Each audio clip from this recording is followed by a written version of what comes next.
Greetings, everyone.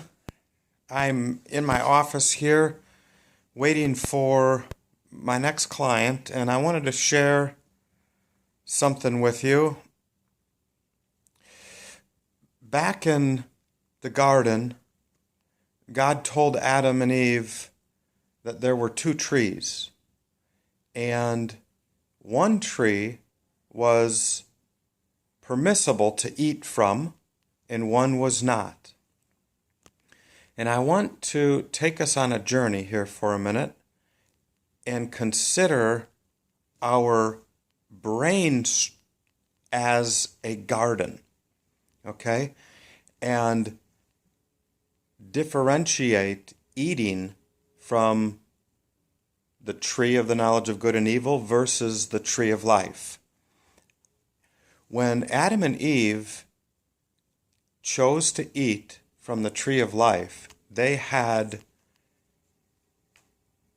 union with God.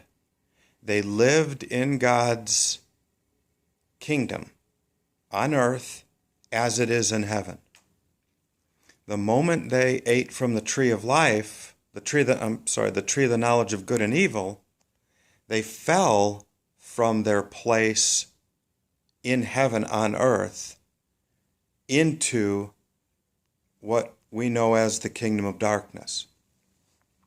And so I want to take you on a journey and into the brain structure and show you how we form the tree of life or the tree of the knowledge of good and evil in the brain structure.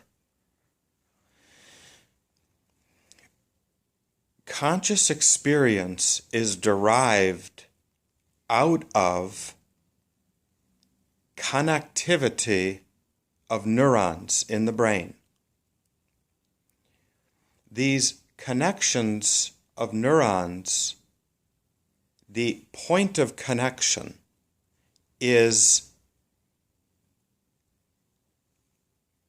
forms where dendrites grow. Dendrites are tree-like structures that grow out of the neurons and begin connecting with one another. Dendrites in the Greek means of a tree. So our brains look like trees. The question is, what is the form of these dendrite structures?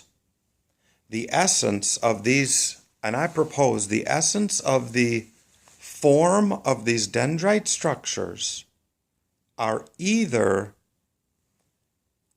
from the tree of the knowledge of good and evil or from the tree of life. Depending on the tree it's formed from determines our state of mind or our conscious experience. Dendrites formed from the tree of life produce an experience, a conscious experience of the kingdom. Dendrites formed from the tree of the knowledge of good and evil form a conscious experience of a whole other world. The earth, there's one earth, but there's two worlds on the earth. The word world is in the Greek. There's three different words for world, but one of the words means system of control or system of rulership. When in John 3:16 it says, "For God so loved the world," that word world means system of rulership or system of control. So there's one earth, but there's two worlds. There's two systems of control.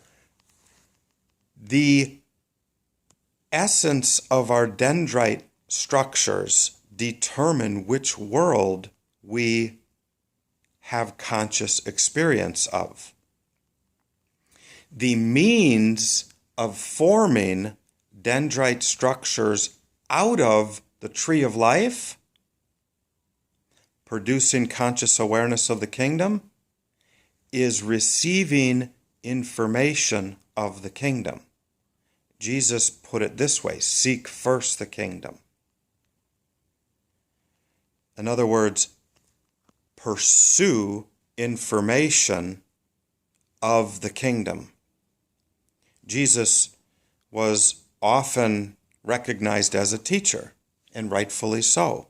He carried information of the kingdom, which produced evidence of an unseen realm, of an unseen system of rulership or system of control. As evidenced throughout his life, those who chose to become students of this information, whereby constructing the dendritic systems of the brain with the form from the tree of life that produced conscious experience of the kingdom, as well as union with the Father. And so I just wanted to share my heart here while I'm waiting.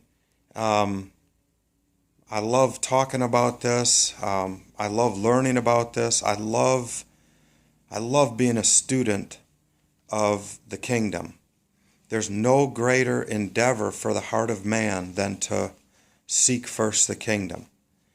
And there's no greater reward than union with the Father. And the walking on earth in heaven is the destiny of man. It was what we were created to do, and it's where we are headed as a human race. We have rediscovered the kingdom. We are in a time of awakening to the keys of entrance into the kingdom, and we are approaching the dawning from an experiential apprehension. We are approaching the dawning of the kingdom on earth. And I invite you to begin seeking first the kingdom and be patient as you form those dendritic structures of the kingdom, whereby sooner or later you will experience the kingdom on earth. Blessings.